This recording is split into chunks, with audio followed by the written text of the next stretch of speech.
IQ level बढ़ाने के लिए सोने से पहले का आधा घंटा बहुत जरूरी होता है। आप लाइफ में किसको किसको आई लव यू बोले हैं कभी भूले नहीं? कौन कौन आपको मारा है या कुछ उल्टा सीधा बोला है नहीं भूलते। प्यार मोहब्बत आपको हो ही जाता है, ये उम्र की गलती है। आईक्यू लेवल क्या होता है? देखिए आईक्यू लेवल क्या होता है, अच्छा क्वेश्चन है। आप बस इसका जवाब दे लेने दीजिए फिर पूछे आईक्यू लेवल क्या होता है।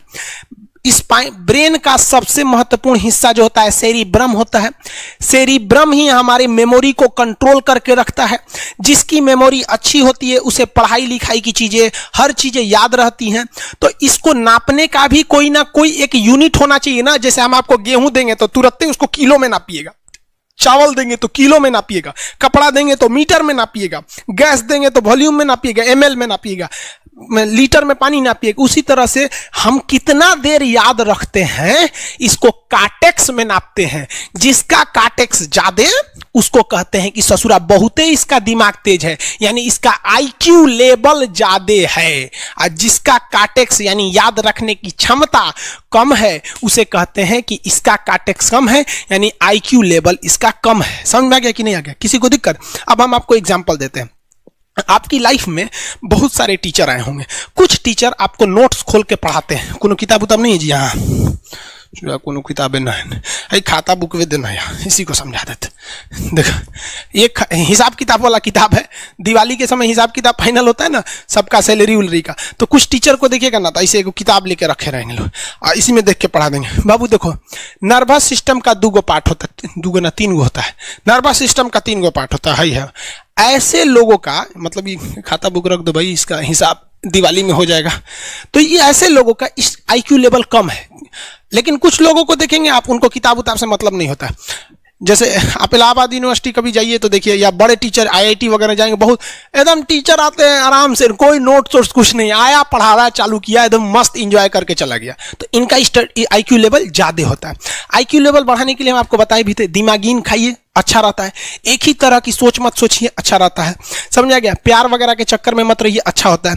देखिए प्यार मोहब्बत आपको हो ही जाता है, ये उम्र की गलती है। लेकिन सही क्या है कि आपके अंदर एक समझदारी रहनी चाहिए कि भाई साहब ये उम्र की गलती है तो इसे गलती भरी स्वीकार कीजिए। अपने आप को जीवन साथी बनाने की कोशिश मत करिए। बस ये एक समाज के लिए गलत है, हमारी संस्कृति के लिए नहीं है। तो आप करते हैं तो छुप के ही रहिए। एक इस लेवल के रखिए कि भाई हमारी लाइफ अलग है, तुम्हारी लाइफ अलग है, तुम टेम्पोररी आए हो, नहीं तो इसमें चल जाओगे। लेकिन अगर ये प्रेम मोहब्बत में पड़ेंगे तो हाइपोथैलेमस एक्टिव होगा, पूरा नर्वस सिस्टम को चौपट कर देगा। समझ में आ गया कि नहीं? आईक्यू लेवल क्या होता है? अब आप बताएंगे आईक्यू लेवल किसका अच्छा है, आईक्यू लेवल कैसे बढ़ाएंगे? तो याद रखिए आईक्यू लेवल बढ़ाने के लिए सोने से पहले का आधा घंटा बहुत जरूरी होता है। सोने से पहले आधे घंटे दिन भर में जितना काम किए उसको सुबह से रात तक देखते रहिए। एक बार रिवाइज मारिए कि सुबह उठे थे, ये किए थे, इसके बाद पढ़े थे, क्या क्या पढ़े थे, खान सर ये पढ़ाए थे। आप कहीं मैथ पढ़े होंगे, उसको सोचिए मैथ में क्या पढ़ाया गया था, खटाखट खटाखट। आपको सोचना ही है ना, सोचने में कितना टाइम लगता है, खटाखट। तो अगर इसको रिवाइज करते रहेंगे, गिन के 42 दिन में आपका आईक्यू लेवल तेज हो जाएगा। फिर आप कहेंगे कि सर जी हमरो बिना किताब का याद हो गया। और अगर यही खत्म हो जाएगा तो क्या कहिएगा, आपका भी आईक्यू लेवल गिर जाएगा। सपना कैसे आता है? इसे जो ब्रेन की वजह से आता है। थके नहीं रहेंगे ना, नींद अच्छी नहीं रहेगी तो सपना आने लगेगा, क्योंकि ब्रेन कभी रेस्ट नहीं करता है। टॉपिक भूल जाते हैं, मतलब आपके दिमाग में दूसरा टॉपिक चलता है। आप लाइफ में किसको किसको आई लव यू बोले हैं कभी भूले नहीं? कौन कौन आपको मारा है या कुछ उल्टा सीधा बोला है नहीं भूलते। रीजन क्या? आप कितनी बार किसी चीज को रिवाइज मारते हैं। 21 दिन के अंदर अगर आपका दिमाग कभी किसी चीज को रिवाइज मार दिया ना तो फिर वो भूलने नहीं देगा अगले 2 महीने तक। यानी हर 21 दिन पे उसको रिवाइज मारते रहिए, मारते रहिए, मारते। और अगर हर 7 दिन पे मारेंगे ना तो वो एकदम फिक्स हो जाएगा, एकदम फिक्स हो जाएगा। हम लोग को क्या है भैया, दिन रात पढ़ाते पढ़ाते पढ़ाते पढ़ाते आदमी पगला जाता है। इसलिए अब कोई नींद में भी पूछेगा खान सर स्वायत्त तंत्रिका तत्व किसे कहेंगे, स्वायत्त में कुछ नहीं आएगा, ये आ जाएगा आपका सिंपैथेटिक और पैरासिम्पैथेटिक, बस यही आ जाएगा। क्यों इतना जल्दी जल्दी जल्दी जल्दी रिवाइज मारा आदमी कि ये हमारा सब कॉन्शियस माइंड में घुस गया है। सब कॉन्शियस, देखिए कॉन्शियस माइंड उसे कहते हैं जिस पर हमारा कंट्रोल रहता है। जैसे हमसे कोई पूछेगा कि आप भी अगर पूछेंगे कि खान सर जो 1 हफ्ता क्लास नहीं लिए थे कहाँ थे, तो हम सोचने लगेंगे ये स्टूडेंट है, इससे हर बात क्या बताएगा आदमी कि किस डॉक्टर के पास थे, कहाँ गए थे। नॉर्मल बोल देंगे बाबू थोड़ा सा मेडिकल हेल्थ इशू था इसलिए चले गए। लेकिन अगर मम्मी पापा पूछेंगे तो उनसे हर चीज बताएंगे। तो जो चीज हमारे कंट्रोल में नहीं रहता है वो उसे क्या कहते हैं, सब कॉन्शियस माइंड। जैसे कोई हमारा नाम पूछेगा खटाक से बता देंगे खान सर, समझ में आ गया कि नहीं आएगा? ओरिजिनल नाम तो आपको भी नहीं बताते हम लोग यहाँ पे। तो सब कॉन्शियस माइंड में घुसा दीजिए जो चीज। जैसे आप स्टेशन पे उतरिए या बस स्टैंड पे उतरिए, अपने घर जाने के लिए कभी रास्ता याद किए हैं? हाँ, इसके बाद दाहिने मुड़ना है, बाएं मुड़ना। आप फोन पे बतियाते भी चले जाते हैं। तो जब कभी किसी चीज को बहुत बार रिवाइज मार देते हैं तो वो चला जाता है सबकॉन्शियस माइंड में। हसन बसरी के पास बगदाद का खलीफा पहुंचा।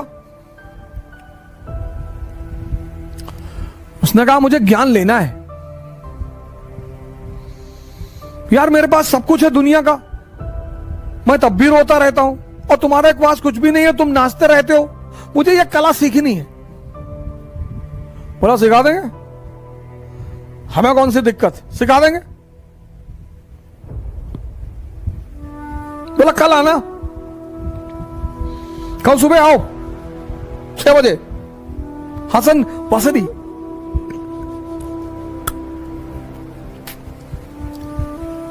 खलीफा आया दूसरे दिन सुबह। तो बसरी ने कहा देखो एक शर्त है, पहली शर्त कि जो भी मैं तुमसे कहूंगा वो तुम करोगे, क्रॉस क्वेश्चन नहीं करोगे, और अगर तुम समझ गए तो तुम मेरी वाली अवस्था में आ जाओगे। और उसने कहा ठीक है बताओ क्या करना है। तो खलीफा को ले गया एक कुएं पे, वहां एक बाल्टी रखी थी, बाल्टी का नीचे जो था बेस वो था ही नहीं।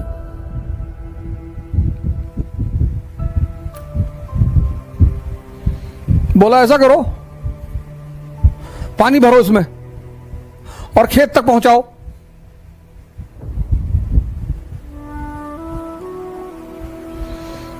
बसरी ने खलीफा से कहा कि ये जो बाल्टी है इसमें पानी भरो और खेत तक पहुंचाओ, नहर में डालो और खेत तक पानी पहुंचे।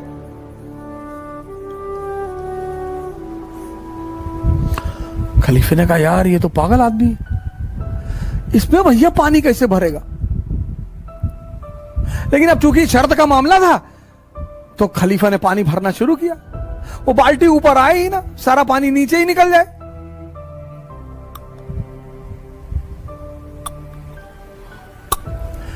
तो आधे घंटे बाद खलीफा का धैर्य टूट गया।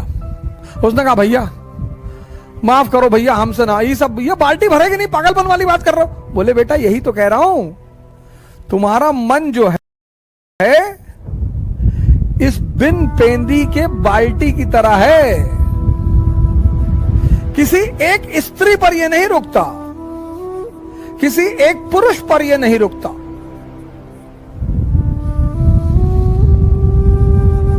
इसका मन जब बस चले तो पूरे दुनिया की स्त्रियों से विवाह कर ले, लेकिन डरता है कि पीटेंगे लोग, तो बड़ी आदर्शमयी बातें करता है।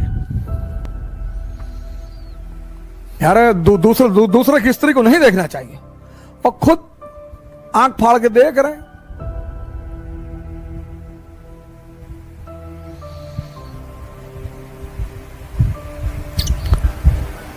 अरे भैया हम पैसे के पीछे नहीं भागते, तुम भाग भी नहीं पाओगे ना। पैसे और स्त्री के पीछे भागना एक ताकतवर आदमी का काम है। तुम अपने पीछे तो भाग ही नहीं पाते, उसके पीछे कैसे भागोगे। तो आपकी जो एनर्जी है उसको ये सब चूस लेता है, तो आपकी एनर्जी आपके गोल तक पहुंच ही नहीं पाती। आपको पता ही नहीं चलता कि आप पर डे, आप देखो रात में, शाम को, आज हमारे जो मित्र हैं, भाई बहन हैं, वो क्यों इतना नशा कर रहे हैं, रात में नींद नहीं आती, क्योंकि ये जो है ये सारी एनर्जी को चूस लेता है।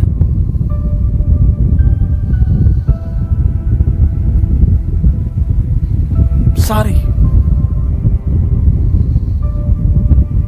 उस एनर्जी को जहां जाना है वो पहुंचती ही नहीं।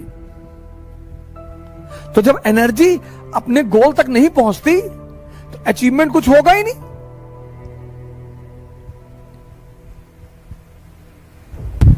अब इस अंधेरे से तुम्हें कौन निकालेगा? गुरु।